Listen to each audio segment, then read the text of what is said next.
we're going to show you exactly how to make this nice and bone white and clean it all up and make it look really good so you can mount these on the wall. We're going to make some pan de campo in this Dutch kettle. That's the bread of Texas. This is the perfect handgun hunter right here. This is the Taurus Raging Hunter, and it's available in a 357 mag, 44 mag, 454 Casull, and either the Powerhouse 460 S&W. Welcome to A Sportsman's Life. We're so glad you tuned in to join us for another exciting real-world outdoor adventure right here on A Sportsman's Life.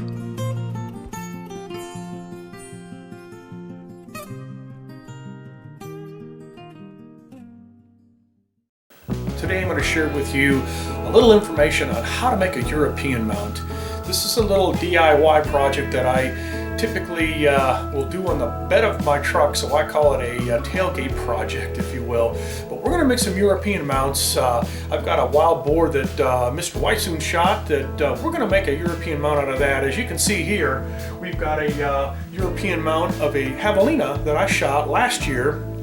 And of course right here is a whitetail that I recently completed as well. And as you'll see, we're going to show you exactly how to make this nice and bone white and clean it all up and make it look really good so you can mount these on the wall like so. So hang with me, friends. We're going to show you exactly how to do a European mount so it comes out looking just like this. We're going to give you step-by-step instructions on how to make a European mount out of this boar head. We're going to take the skull, we're going to clean it out, we're going to whiten it, and we're going to show you exactly how to do the process. So it's done in several steps. The first step is going to be taking the skin off of the skull, and then we'll go into the boiling process. So stick with me, folks. This is going to be a great show. You're going to learn a lot about how to do these European mounts. This is a beautiful hog that Larry Weissum shot, and we're going to get him made into a European mount.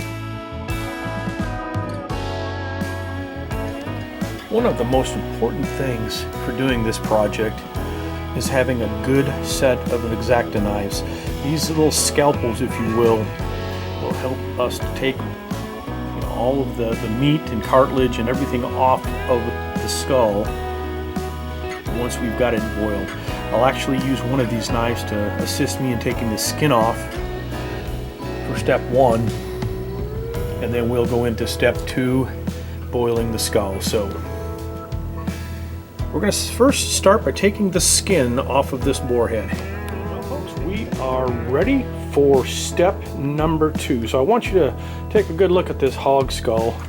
We've got all of the skin off, so get as much of that skin off as possible. The more skin you can get off of that hog skull, the easier it will for the hot water and the chemicals to get down in there when you're boiling it and remove the remaining meat and gristle and all the other things that are on that skull.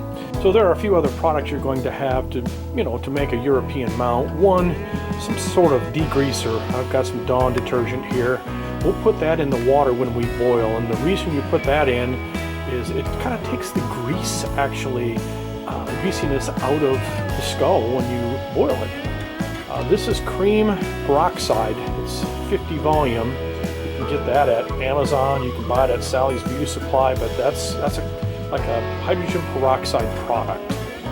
You're going to need a burner to boil your skull. I would suggest doing it outside. Your wife might not like you boiling skulls inside, so get you a little burner like that. You can buy these at Walmart. It's going to be a mixture of the peroxide and alum. It's a powdered product that you can buy at a grocery store, probably in the spice department. But believe it or not, the chemical compounds in that, along with the hydrogen peroxide, will make that skull just bleach white.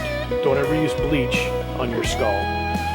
Lastly, we have some laundry detergent. I just use this Arm & Hammer super washing soda. It's a baking soda product, if you will, that you use for household cleaning, laundry, etc. You can pick that up at your local grocery as well. And of course a large pot. So what we're going to do now, folks, is we are going to go ahead and put enough water in to cover the skull completely and probably have it submerged at least an inch. Then we're going to put our Dawn detergent in, we're going to put our laundry booster washing soda in, and we're going to just put it on the burner, and we're going to leave it on there for probably 8-10 hours, and just let it boil. Actually, don't boil, don't turn it on the highest setting. I turned it on a medium to medium high. Just let it simmer, if you will, for 8 to 10 hours, and you know, periodically you can pull that skull out and you'll see the meat will just be falling off the bone, so to speak. That's what you want. Makes it a lot easier to clean up. So let's get the pot full of water. Let's get our skull in there. We'll get her going and get the simmering process to begin. All right, we are set. We've got our little bucket filled with water here, and as you can see, it's about an inch over the top of the snout of our bore. We've got our laundry detergents and our dish soap ready to be put in, and the burner behind me is on medium high, so we've got it warming up. So what I'm going to do, what you want to do is you want to make sure that you're putting in your soap after you fill it, right? Don't put the soap in and then fill it, because you get all sorts of bubbles. So I'm just going to put about so much in, and then the laundry booster detergent, just going to shake some in there too. I would say roughly, for what I've got going here, maybe just under a cup of the detergent. Shake her down in there and it'll settle. But again, make sure you put in, that should do it right there, make sure you put that soap in after you fill it with water. Now it's a waiting game. We'll set this pot right on that burner, and we'll be back in probably 10 or 12 hours. You know, we'll just check it. We'll check it periodically. Once you've got most of that meat kind of falling off the bone, you can pull it out of the pot, scrape on it a bit, put it back in the pot, but don't put it on the burner or the heat. Just leave it in the pot to keep it from smelling or flies to getting on it or anything like that. So keep your pot around after until you've got that bone completely cleaned off. All right, this is what our boar looks like after about 10, 11 hours in water in our solution, simmering, low heat, and as you can see, the breakdown of all the tissue and the meat that has occurred. And I just pulled it out of the water, so it's going to be easy to strip some of this off. So basically what we're going to do is we're going to get our X-Acto knife out, and we're going to just start scraping, cutting away, getting all the loose meat and tissue off of the skull. So let me get started, and then we'll kind of show you as we go along here how this thing is looking. I pulled the skull out of the water, broke apart the jawbone and the skull itself. I spent probably, since I pulled it out of the water, maybe 15 minutes of just hand pulling meat off and using an X-Acto knife to scrape a little bit of the bone, and bagged it up there. And really it was that simple. 15 minutes of work right there.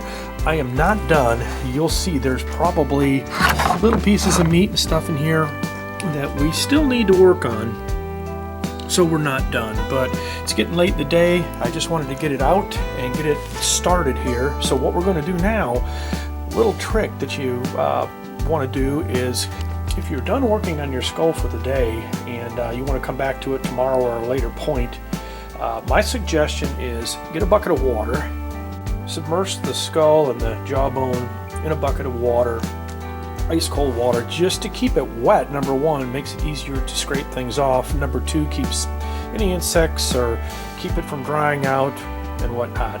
One thing I want to point out is the fact that we got done boiling this thing. I say boiling, it's simmering. I should clarify that. You don't want to boil the skull. You want to simmer it. But after simmering it, sometimes you'll find loose teeth. And what you'll want to do is, if you find some and you want to keep the teeth in the skull or in the jawbone, and they're real loose, just go ahead and pull them out, put them aside, and later on you can epoxy them back in once you've finished your skull. So I'm going to wrap it up for today, and I'm going to come back tomorrow and work on it a little bit. The sun's going down, it's starting to lose some light, and it's starting to chill out here a little bit. So I'm going to put this thing away, and we're going to come back to it again tomorrow. But stick with me, folks. This is it's an easy process. It's not all that difficult, and it'll turn out to be a great looking European mount of the Boer Larry Weishuhn shot. So we'll be back to finish our European mount tomorrow. Okay, when we last left you, we cleaned out the water in this bucket and put a little Dawn detergent in with just water, and put our skull and our jawbone in water. So when you're not working on your project, it's best to leave it in cold water like this.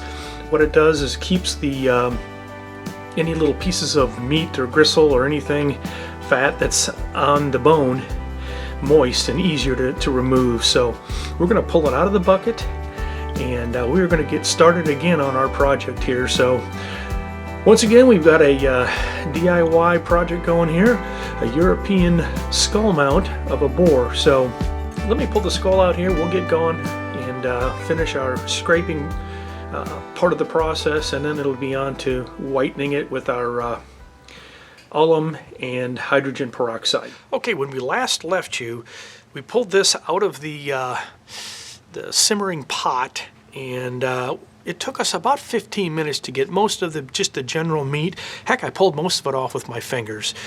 Used a little X-Acto knife and got a little bit of the heavier pieces off, but then it's been soaking in water for a day, and it's the next day. We're back at working on our European skull. So what we want to do is make sure we get every little piece of tissue or fat or meat off of this skull.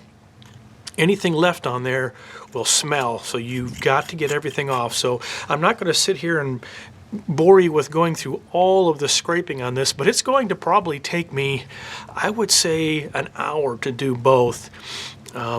Since it's been soaking, a lot of that tissue is still very, very loose and very, very easy to come off. So a good thing to have is a good X-Acto knife set, so you can get in there and cut and scrape and get all that stuff off. So I'm going to get scraping, so to speak, here, and we'll come back, check our progress here in a little bit. A European mount, easy to do. All right, we are back. I have spent about an hour on both the skull and the jaw. Got the majority of the tissue off of this skull, and of course the jaw. The tedious part is to getting in these little holes, and one recommendation I can give you is a Dremel tool. Sometimes a Dremel can help you clean some of this stuff out. I will probably spend maybe another 10 or 15 minutes on this before it's done. We've got, for the most part, all of the tissues cleaned off of this skull, as you can see. Now again, there's a few spots in here that I can see way down in some of these little small holes that might have a little bit of tissue in there that we're going to have to get at, but that's where that Dremel comes in handy. I'd say I probably have another 15 minutes, maybe 30 minutes of work to finish this skull and the jawbone. So not a difficult process, and it really doesn't take all that long. So in all, I've got probably less than a couple hours of work into this already, and we're this far. So once we get the skull and the jawbone completely cleaned out, then it's going to be time to start our process of the whitening of the bone. All right, friends, one thing you can do when you're cleaning a skull, I've got this pretty much cleaned up, but hitting it with the power washer, trying to get it, maybe in the brain cavity, in the eye sockets, and in the nose, with hitting it with the power wash can break a lot of that stuff out. So we're going to hit it here real quick.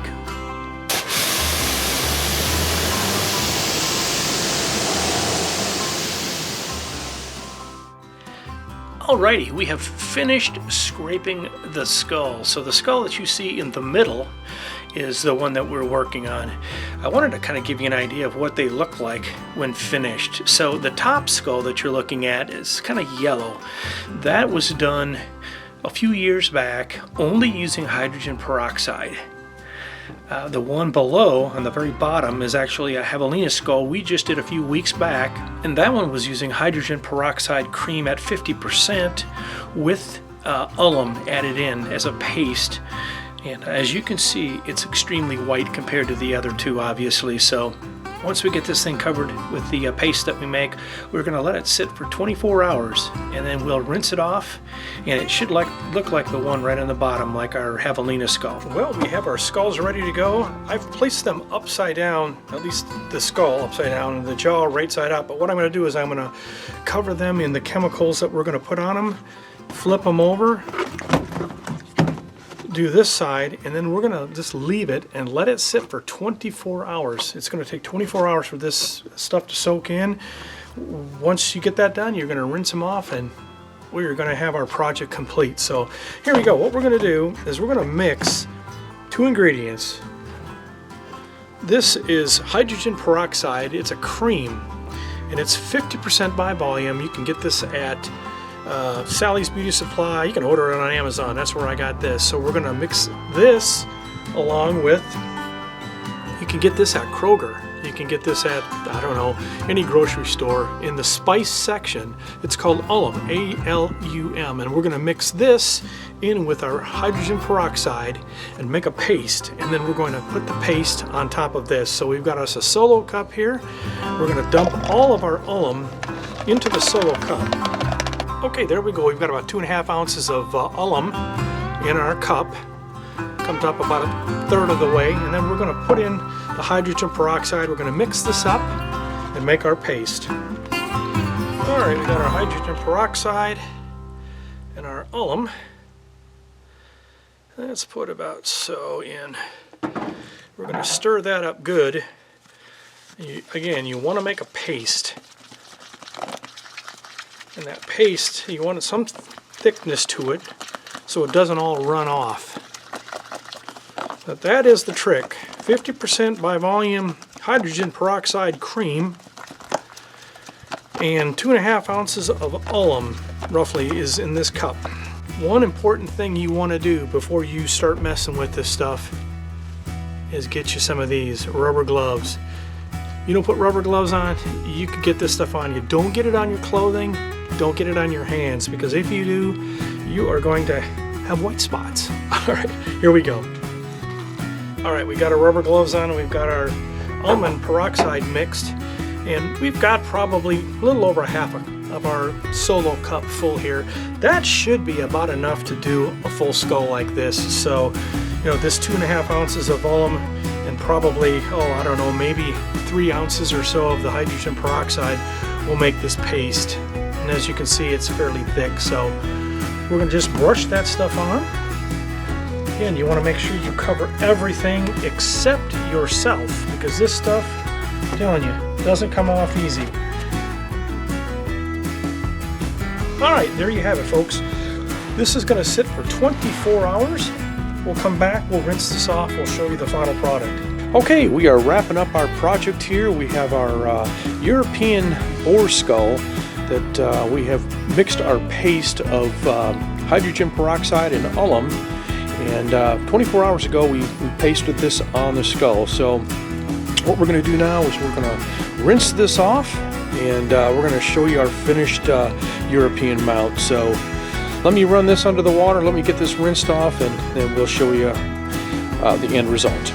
Okay, we have finished our European boar skull mount, and it will turn whiter as it dries. I just rinsed it under hot water and got all of the chemicals off of the skull, and as you can see, it's starting to turn white as it dries. But in about 24 hours, it'll look just like the javelina skull that we did earlier. Just wanted to give you an idea of what this looks like, folks. Give it a try. 2.5, maybe 3 hours of work, but you can make a beautiful European mount. Thanks for joining me, folks, here on A Sportsman's Life. Brought to you by Dallas Safari Club, Conservation, Education, and Hunter Advocacy. Hornaday, accurate, deadly, dependable. Taurus Firearms, maker of the Raging Hunter. Well, hello, my friends. It's your old buddy Luke Clayton, and we are about to embark on an outdoor cooking session. We're going to make some pan de campo in this Dutch kettle. That's the bread of Texas. The cattle drivers used to make it. My old uncle used to make it. He called it hunter's bread, but it's a real simple bread. Very few ingredients. I'm going to show you the ingredients next. We're going to put it on have a trivet over there, and you may be getting a little smoke coming this way from my campfire. I'm out here at my camp, little headquarters behind the house here. So let's start cooking. Hey friends, I told you it's going to be simple, and it is. 2 cups of flour in a bowl. I really should have had a little bit bigger bowl, but 2 cups of flour. You don't need to write this down because I bet you can remember this. A teaspoon of salt, a tablespoon of sugar, and a tablespoon of baking powder, mixed all in here.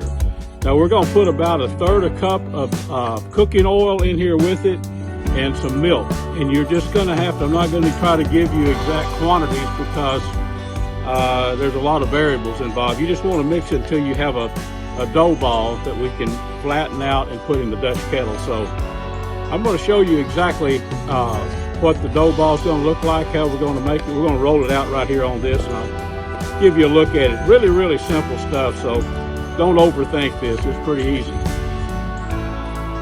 And friends, before you think this is hard to do, basically just a dough ball that will stick together with all the ingredients in it in the old number 10 Dutch kettle. So let's put some coals on this rascal and get her cooking. It's going to take about, I think probably about 25 minutes. We'll check it after about 25 minutes. Let's pile on some coals and get her going. Folks, we have our dough in the number 10 Dutch kettle. I've got this set up on a little trivet here.